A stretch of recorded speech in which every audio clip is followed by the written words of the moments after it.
And we're back. Okay, we're on Nun Zayin Amud Beis. We're at the top of 57b1, second column of 57b1. It's now taught in the Mishnah. Three villages grouped together. Im yesh bein shtay machitzonim me'av arba'im v'achas amo shlish osa emsai es shlashtan lios echad. So the Mishnah said as follows. The Mishnah said if you have three cities sitting together, 1, 2, and 3, okay? 1, 2, and 3. 1, 2, and 3. And if there is 141 and a half amos between the two outer villages, okay, then they all become one. So, sorry, my fingers, I'm sorry.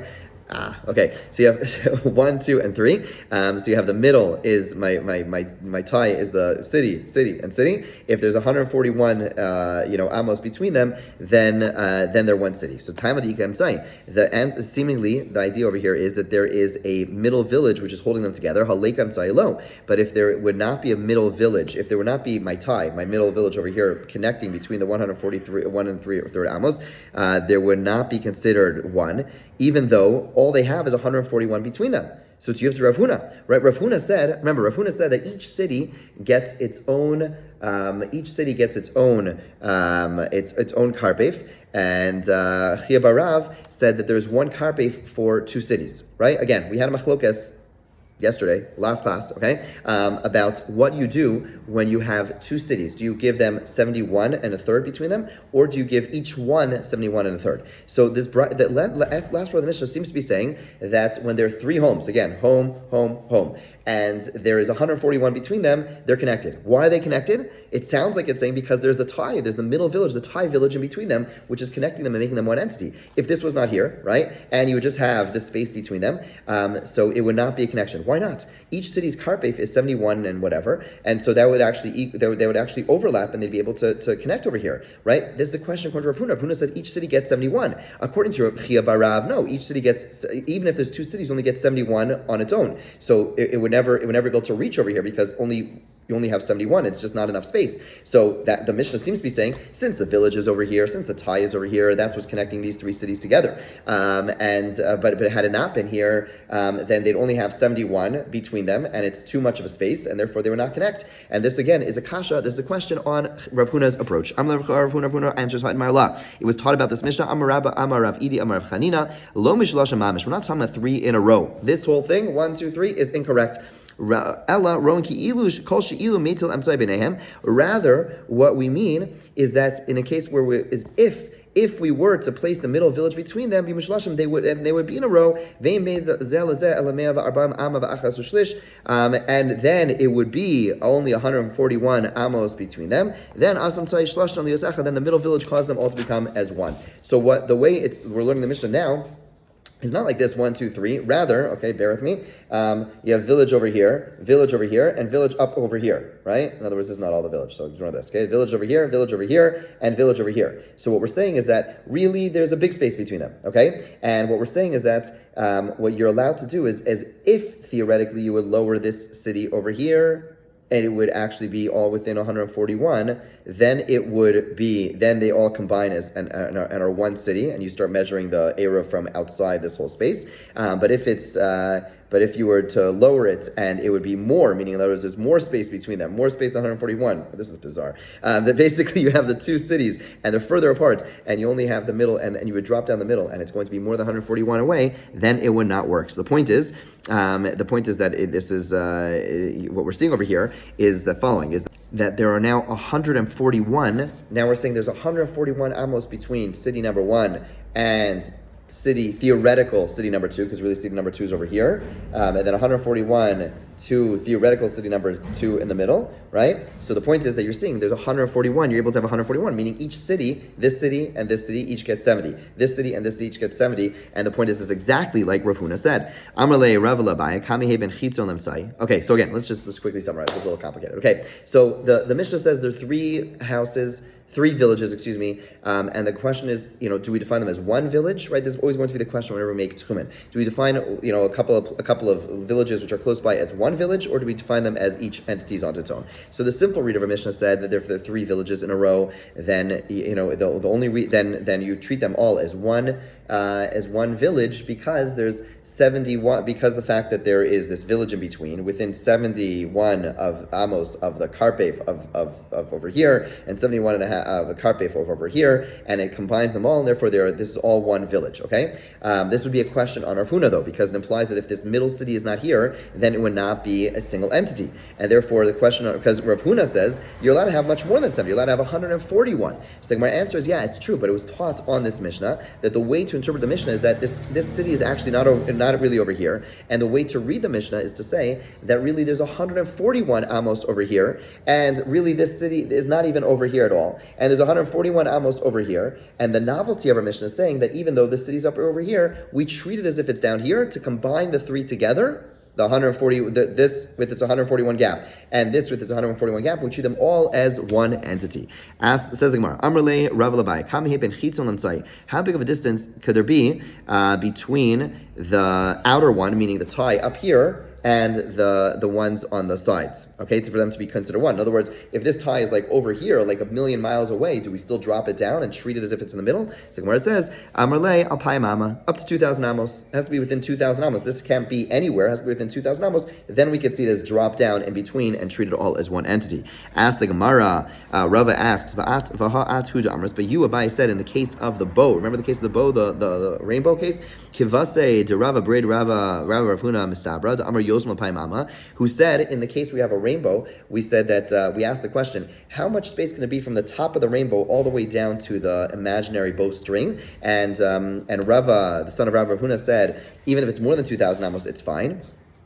And Abaye said, I agree, I think that's a good opinion. So why over here are you saying that they have to be, that this middle village has to be within 2,000 amos? So Gemara says, Hachi Ashta, no, there's no comparison at all. Hasam Ika Batan. There, in the case of the bow, the reason he said it can be more than 2,000 amos because at the edges, on the sides of the bow, there are houses. So a person, even though if he walks directly down the center, it's true, he has nowhere to walk within the city. But he could walk along the sides easily and therefore get to the bottom. Over here, Hacha Leka Batam, over here you have village, and village. So if it's more than 2,000 amos, what's connecting this to this, right? Nothing. Okay, the Gemara says further, how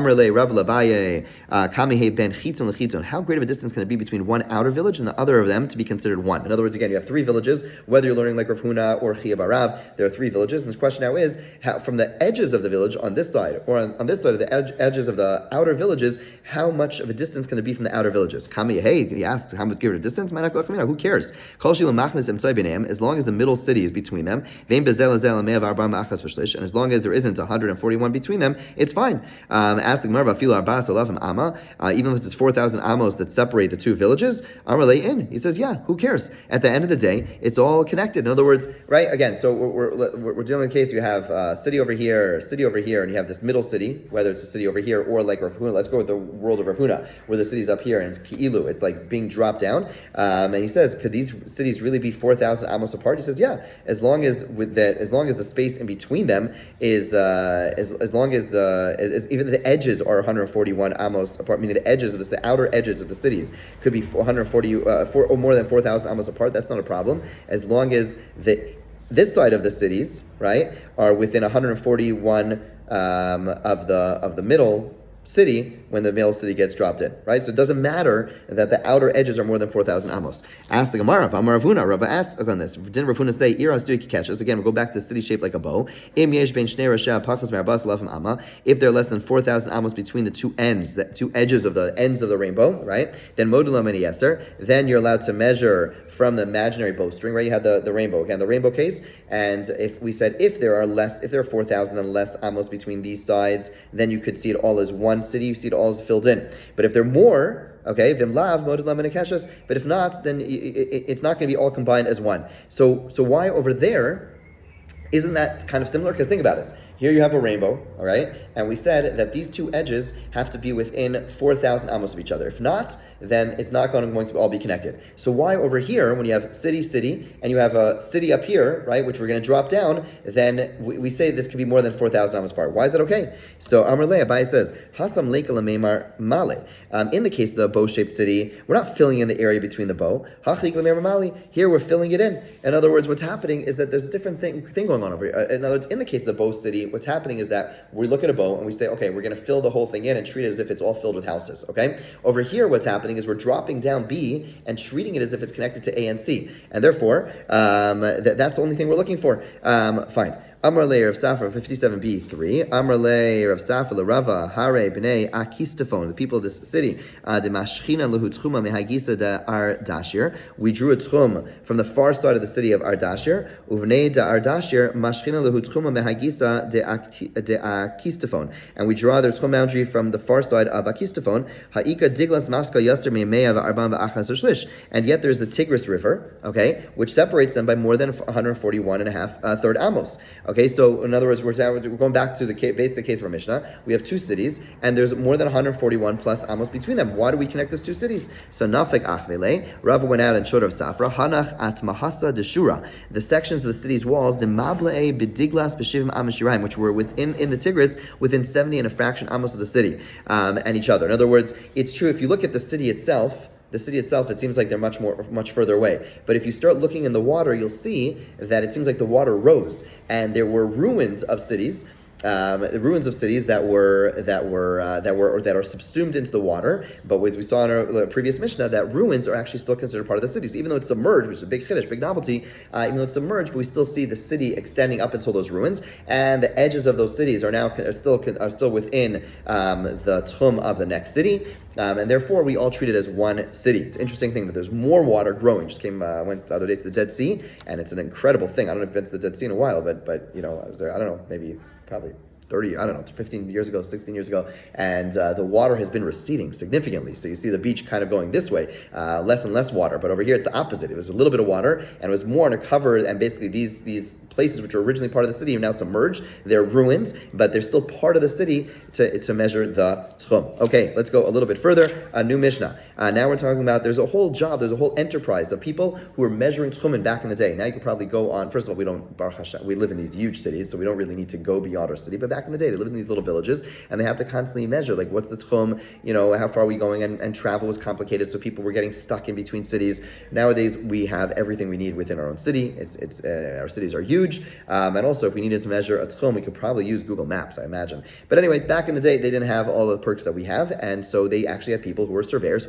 and they went ahead and measured the tchum. So it says the Mishnah, Amud, we don't measure, Ella bechevel shel chamish amos. We'll use a rope, which is a 50 amos long, pachos lo yoser, not longer, not shorter. V'lo yimdon, a person may not measure, ela keneged libo. Hold it against the person's chest. That's what you do. You hold it against your chest, you don't hold it up, you don't hold it. Hold it against your chest, and we assume that the people who are doing it are all the same, more or less of average height. A person, let's say, come to a valley or a fence of stones. So again, you have 2,000 amos. So you would think you take the rope and you start going down into the valley.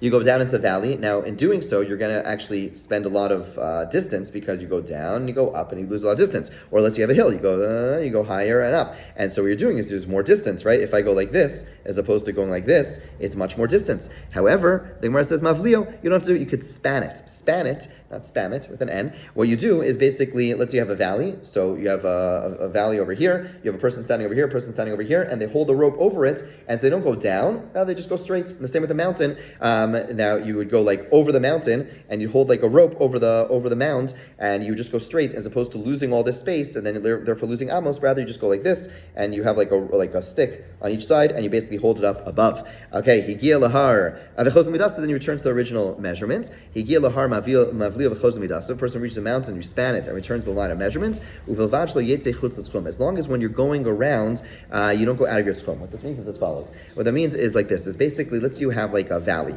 and you want to go ahead and span the valley. The easiest way to do that, or a mountain, the easiest way to do that is, let's take a mountain. It's going to be easier. So with a mountain, you could just either have like very long like sticks, and then hold it over the mountain or the mound. Or what you could do is, let's say you have a mound like this. Okay, so you could just move over to a place which is not as high or not high at all, and then you hold the rope, and then you're able to cover that distance. Right, you're able to span it by covering that distance, because you're not like dealing with, right, again. I need something to write on. Okay, so basically you have a mountain, right? So we said now you could really just you could really go like this. Really want to go like this, but you can't go through the mountain. So what do? So you take a stick, hold up the rope, and then one person holds it up over here with the stick and the rope, another person on the other side holds up the stick and the rope, and they're able to measure the distance between these two spaces. The problem is it's not always so simple. So what do? Another approach would be is keep walking. Eventually the mountain's going to go down, but you're still going to have the distance between one side of the mountain and the other, and then you hold the rope on each side, and then you're able to see how long of a distance it was from one side of the mountain to the other, and then you go back and you continue measuring in 2,000 amos. Now, the Mishnah is qualifying that and saying that when you're doing the measurements, it shouldn't be done from outside the tchum, because outside the tchum,